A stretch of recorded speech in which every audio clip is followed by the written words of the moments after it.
أعضاء المكتب التنفيذي للجمعية المغربية للصحافة الرياضية الفعاليات الرياضية والأكاديمية والعلمية الحاضرة معنا، أيها الحضور الكريم، إنه من دواعي الغبطة والابتهاج أن نسعد بلقائكم في هذا الفضاء الجميل الذي أصبح بيتا للرياضيين يأوي تناظراتهم، يسع للقاءاتهم الدراسية، يكون مرتعا لأحلامهم بالغد الرياضي الجميل، بل وأصبح شاهدا على تحولات تاريخية في مسار الحركة الرياضية الوطنية.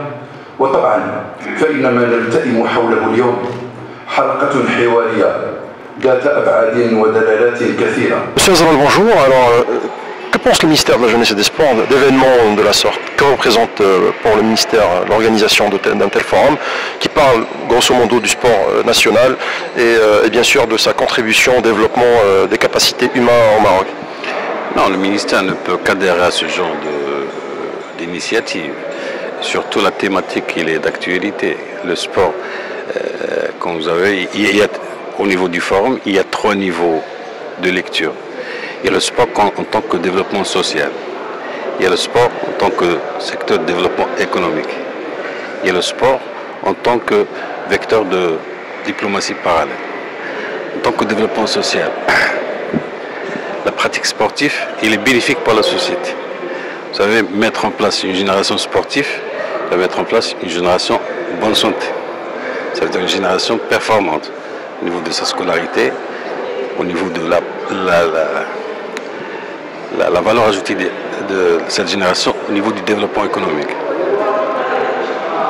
Le sport actuellement est devenu une industrie. Donc il faut à un certain moment, au Maroc, il faut qu'on passe à la mise en place d'un véritable marché du sport pour aspirer à un véritable professionnalisme. Donc c'est un marché qui va drainer beaucoup de moyens, qui va participer au développement économique du pays. Diplomatie parallèle. Il y a 2 niveaux. Comme vous avez vu tout à l'heure, il y a 2 niveaux. Le fait qu'on accueille des manifestations d'envergure internationale, il montre notre capacité d'organiser ce genre de manifestations, rayonne l'image du pays à travers le monde. D'ailleurs, actuellement, tout le monde veut organiser des choses au Maroc. Parce que, alhamdoulilah, on bénéficie d'une stabilité, d'une paix sociale et on s'est inscrit dans un développement économique très important à l'étranger.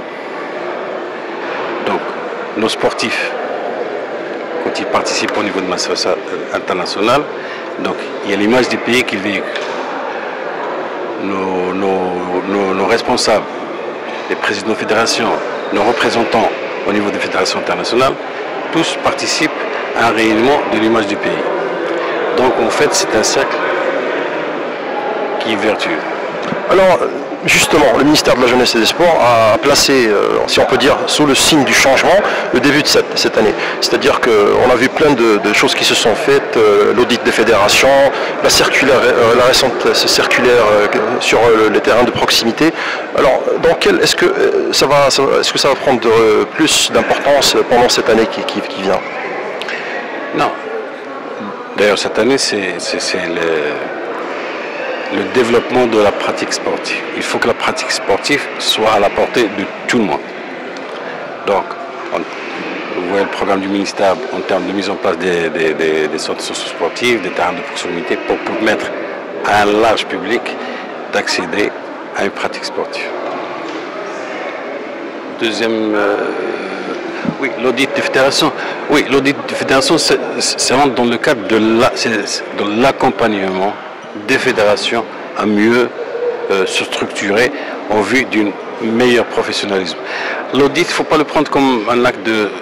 On veut sanctionner personne. C'est juste, l'audit, ça va nous faire sortir les points forts et les points faibles. Donc on va mettre en valeur les points forts en termes de gestion des fédérations et on va corriger les points faibles. Tout ça, ça entre dans le cadre de mettre en place des fédérations fortes, mieux organisées, donc mieux structurées. En ce qui concerne les terrains de proximité, est-ce qu'il y aura une entité indépendante qui va les gérer? on est en train de travailler sur le modèle. En tout cas, les termes de proximité vont être ouverts au grand public. Monsieur Noël Rolby, quel est l'objectif de l'organisation d'un tel événement ici au Maroc? L'objectif, d'ailleurs comme l'intitulé de l'événement le décrit, c'est d'éveiller un petit peu les consciences par rapport au rôle que peut jouer le sport en tant que levier de développement socio-économique et aussi le rôle de la diplomatie sportive. Aujourd'hui, on constate certains comportements, certains faits en marge des compétitions sportives qui n'ont aucun lien avec les valeurs et les vertus du sport. On constate une vague de chauvinisme qui prend le dessus sur les valeurs du sport. On constate de plus en plus d'actes de vandalisme, pour ne pas dire autre chose. Et aujourd'hui, donc, un groupe d'amis a pris cette initiative de rassembler tous les acteurs autour de cette problématique et d'y penser autrement la chose sportive. Le sport, effectivement, comme on va le constater à travers les différents témoignages que nous allons proposer et les débats qui vont s'en suivre, que le sport est un véritable levier socio-économique et nous allons mettre les projecteurs sur pas mal de nos concitoyens qui ont réussi à acquérir, à gagner des places au niveau des instances internationales. Voilà, donc tout ce beau capital, il faut l'utiliser, il faut l'exploiter pour le bien de notre pays. Bien sûr, récemment, nous avons vu que le Maroc a pris un virage dans l'organisation d'événements internationaux. Le plus proche de nous, le Chan qui va être organisé la semaine prochaine, la candidature à la Coupe du Monde 2026. Comment est-ce que la société civile peut accompagner ce genre d'organisation? Tout à fait, c'est la bonne question. Quel sera le rôle de la société civile? La société civile, d'abord, doit organiser et s'organiser.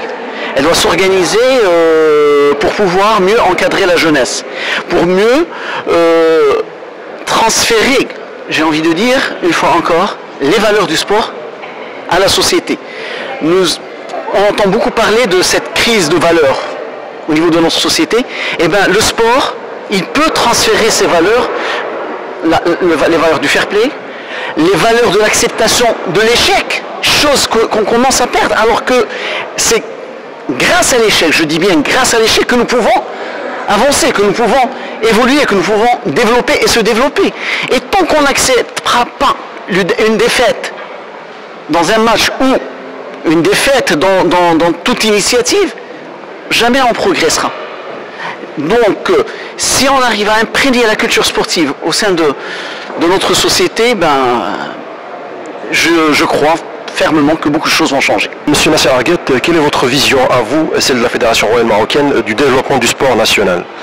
Par rapport au développement du sport national, si vous suivez les événements, je pense que la Fédération est en train de faire d'énormes efforts en termes d'investissement. Il faut investir pour essayer de récolter un petit peu les fruits pour l'avenir. L'investissement au niveau des infrastructures, ça va vraiment sur une vitesse énorme avec des terrains qui sont construits pour les clubs amateurs et les clubs professionnels. Il y a les centres fédéraux qui sont en train d'être mis en place. Il y a aussi les centres de formation pour lesquels le président de la Fédération souhaite faire des réhabilitations. Et bien sûr, pour le développement, il y a bien sûr la formation des ressources humaines pour accompagner ces jeunes parce qu'on a des fortes potentialités. Il y a juste à les encadrer avec des gens qui sont passionnés, qui sont des spécialistes et des experts du métier. Et donc pour générer un petit peu des résultats sportifs et aussi des résultats financiers à l'avenir.